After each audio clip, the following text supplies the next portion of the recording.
Estamos de regreso en Buenas noches, buena suerte por CDN 92.5, el 89.7 para la zona norte del país. Desde cualquier parte del mundo, cdnradio.com.do. Nos son las 6:48 minutos y nosotros vamos a conversar con el doctor Wilson Gómez, presidente del Instituto Duartiano, que nos ha hecho el honor de acompañarnos hoy. Gracias, don Wilson, por aceptar nuestra invitación. Bueno, somos nosotros que en nombre de la Junta Directiva del Instituto Duartiano agradecemos la generosidad de este espacio. Buenas noches, buena suerte, pues el que nos permitan llegar al gran público para abordar temas que yo sé que interesan mucho a la colectividad dominicana. Los preparativos de la marcha de ASO es este sábado, ¿verdad? ¿Cómo va eso, don Wilson? Sí, bueno, eso marcha. Fíjese que el Instituto Duartiano ha tenido que, en cierto modo, compartir su esfuerzo por hacer ediciones de libros, de folletos, conferencias, coloquios, publicaciones formales y de carácter institucional, póster, bueno, todo lo que hace comúnmente, y la difusión, por supuesto, a través de los medios y particularmente a través de Radio Patria, La Voz de Duarte, que es nuestra emisora virtual. Desde 1964, pues, estamos en esas tareas. Pero en esta oportunidad, dado el hecho de que se ha presentado esta problemática con estos caracteres tan graves, ¿verdad? Problemática que se había estado advirtiendo durante muchos años y que desafortunadamente las autoridades nuestras permitieron que se agravara a estos niveles, de modo y manera que esta crisis profunda y seria de Haití está constituyéndose en una problemática que cada día toca más de cerca a la República Dominicana. Eso nos ha obligado a marchar, y eso lo hicimos formalmente desde el 6 de agosto, que fue la primera marcha aquí en la capital de la República, y donde se articuló un manifiesto, el manifiesto del 6 de agosto, con un contenido especial de demanda a la colectividad, a la comunidad internacional, para que acuden a auxilio de Haití, es decir, sobre todo organismos internacionales como la OEA, que es de carácter regional, y la ONU, que es de carácter mundial, pues para que estos, que su naturaleza es precisamente esa, socorrer a países en estado de infortunio, en situación de dificultad mayor, para ayudarles a salir de la misma, ¿no? Y hemos también procurado que países comprometidos con Haití, como Estados Unidos, Francia, Canadá, pues también hagan esfuerzos orientados a ayudar a esa nación a levantarse de esta quiebra institucional y de este desorden y anarquía que campea por todo el territorio. Don Wilson, dijo el director de Migración, el señor Venancio Alcántara, que en un mes han deportado unos 15,000 haitianos, nacionales haitianos que estaban aquí ilegales. ¿Usted cómo evalúa esa cifra?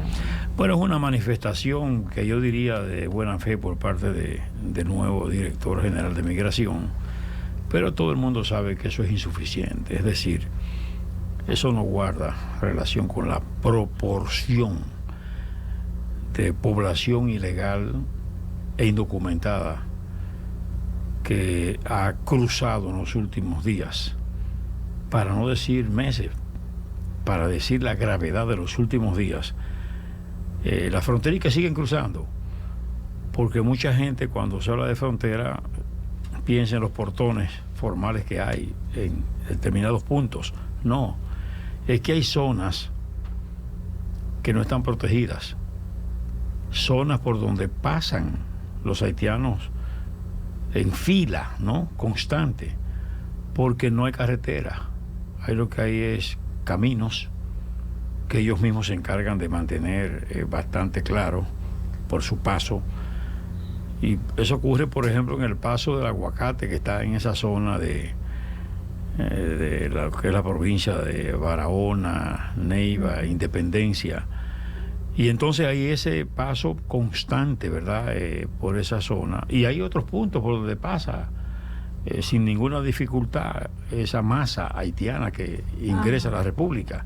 Por tanto, esa proporción de deportados, en absoluto. Entonces, esto quiere decir que si, por ejemplo, deportaron 15.000 en un mes, entraron 20.000. Mucho más. Es un ingreso constante y permanente. ¿Y las autoridades entonces no hacen nada para evitar? Bueno, este es el problema. El problema es que nosotros tenemos leyes que no se aplican. Por ejemplo, esa ley migratoria establece claramente que la persona que está en el territorio nacional y no está legalmente en el territorio, no está documentada, no tiene por qué permanecer en el territorio dominicano. Es decir, eso está claro y eso es para todo el mundo.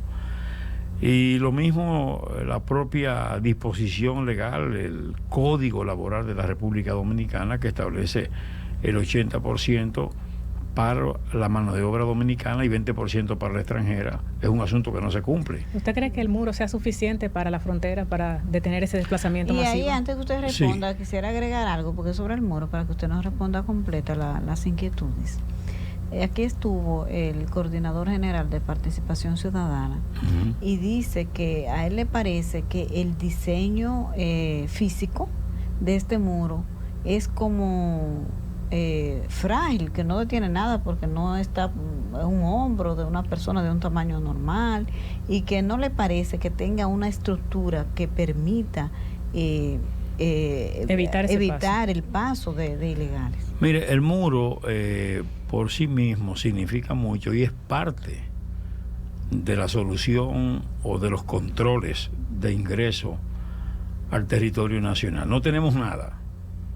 Si se está edificando un muro, y yo pienso, porque yo he visto parte del muro y veo que tiene una buena, ¿verdad?, dimensión desde el punto de vista de su altura. Y yo pienso que lo importante es que el muro se está haciendo, tiene buen nivel. Ahora, no va al ritmo deseado. Es decir, va sumamente lento. Pero el muro, ustedes saben que el muro físico es parte del control. Ese muro tiene un complemento que es la parte tecnológica, ¿verdad? Y la parte física material con la presencia de soldados armados que tendrán, ¿verdad?, el muro como una ayuda al control, que en la actualidad no la tenemos. Y me parece que, por supuesto, lo de la frontera, la respuesta que tiene que dar el Estado Dominicano es integral. Es decir, hay que procurar que se adopten las providencias y medidas orientadas a evitar la corrupción, por ejemplo, en frontera. El llamado peaje. Sí. El presidente de la República hizo un anuncio interesante. Primero dijo, bueno, vamos a incentivar en esta proporción a los soldados. Esa proporción no es suficiente, 3.500 pesos en adición no es suficiente, pero por lo menos expresa una voluntad. Ahora, esas cosas tienen que, primero, hacerse incrementos mayores, y segundo, seguir el modelo que se estableció en la base aérea de San Isidro. Es decir, en los distintos puntos de frontera, establecer ciudades para los militares. Por supuesto, esas edificaciones, esas viviendas, serían para la propiedad del Ministerio de Defensa, de manera que se preserve esa titularidad en beneficio institucional, y que los soldados que se manden a la frontera encuentren allí donde llevar su familia, donde vivir. Pero además de esas viviendas, ahí habrían, que es el deseo, y siguiendo ese modelo de San Isidro, tendrían ahí hospitales, tendrían ahí farmacias, tendrían centros educativos, tendrían centros deportivos, tendrían además facilidades de los mercados populares, del INESPRE, tendrían la posibilidad de las farmacias o boticas populares. Es decir, una serie de facilidades que eleven las condiciones de vida del soldado dominicano y dignifiquen su presencia en frontera. Y una rotación del contingente militar, ¿es recomendable rotarlos? Claro, porque el militar siempre se va a rotar, sí, ¿verdad? Pero habrá mayor estabilidad en la medida en que ese militar sea eficiente, serio, ¿verdad? Responsable. Y cuando se tienen esos incentivos, que el militar sabe que si no asume un comportamiento adecuado, puede perder todo eso que significa estabilidad familiar.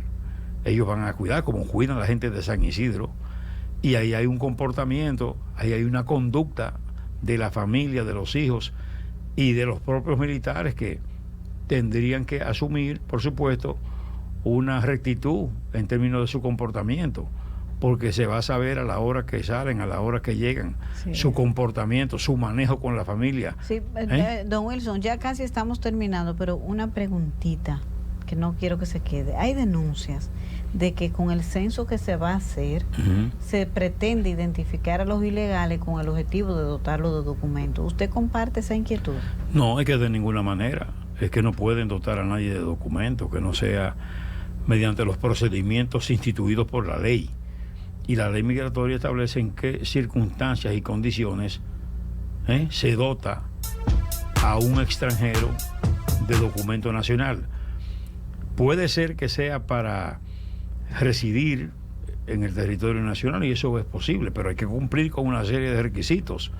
Y lo mismo que si se va a ser ciudadano, también eso está precedido de una serie de requisitos instituidos por la ley. Ahora, la cuestión del censo nosotros tenemos reserva, porque si la propia autoridad ha dicho, y nosotros sabemos que es así, que hay lugares donde la autoridad nacional no puede incursionar, ¿cómo van a censar a esa gente? ¿Cómo van a censar en Friusa, ahí en lo que es Bávaro? ¿Cómo van a censar en Palo Bonito, Barahona, que es una zona adoptada y tomada por los haitianos? ¿Cómo van a censar en otros puntos de la geografía nacional donde están esos haitianos? Ellos no van a revelar sus informaciones porque ellos temen que sea para deportarlos, por ejemplo. Entonces, ese censo parece que no va a revelar realmente la cantidad precisa de haitianos y de extranjeros en sentido general que hay en el territorio nacional. Y es parte de las deficiencias, porque eso entonces va a impedir que sepamos realmente cuántas personas están habitando el territorio nacional. ¿Entiende? Esas son de las cosas que hay que plantearse. ¿Cómo hacer esas cosas? Y cómo convencer a esa gente de que puedan aportar datos e informaciones verídicas, creíbles, fehacientes, que revelen realmente una información fidedigna, ¿verdad?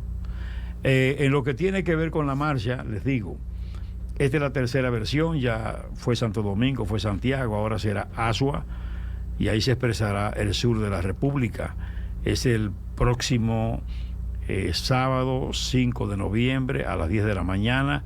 Nos concentraremos en la Plaza Enriquillo, recorreremos la calle Emilio Prudón, bordearemos la Plaza 19 de marzo para concluir en el Parque Duarte, donde se hará el acto principal, ¿verdad?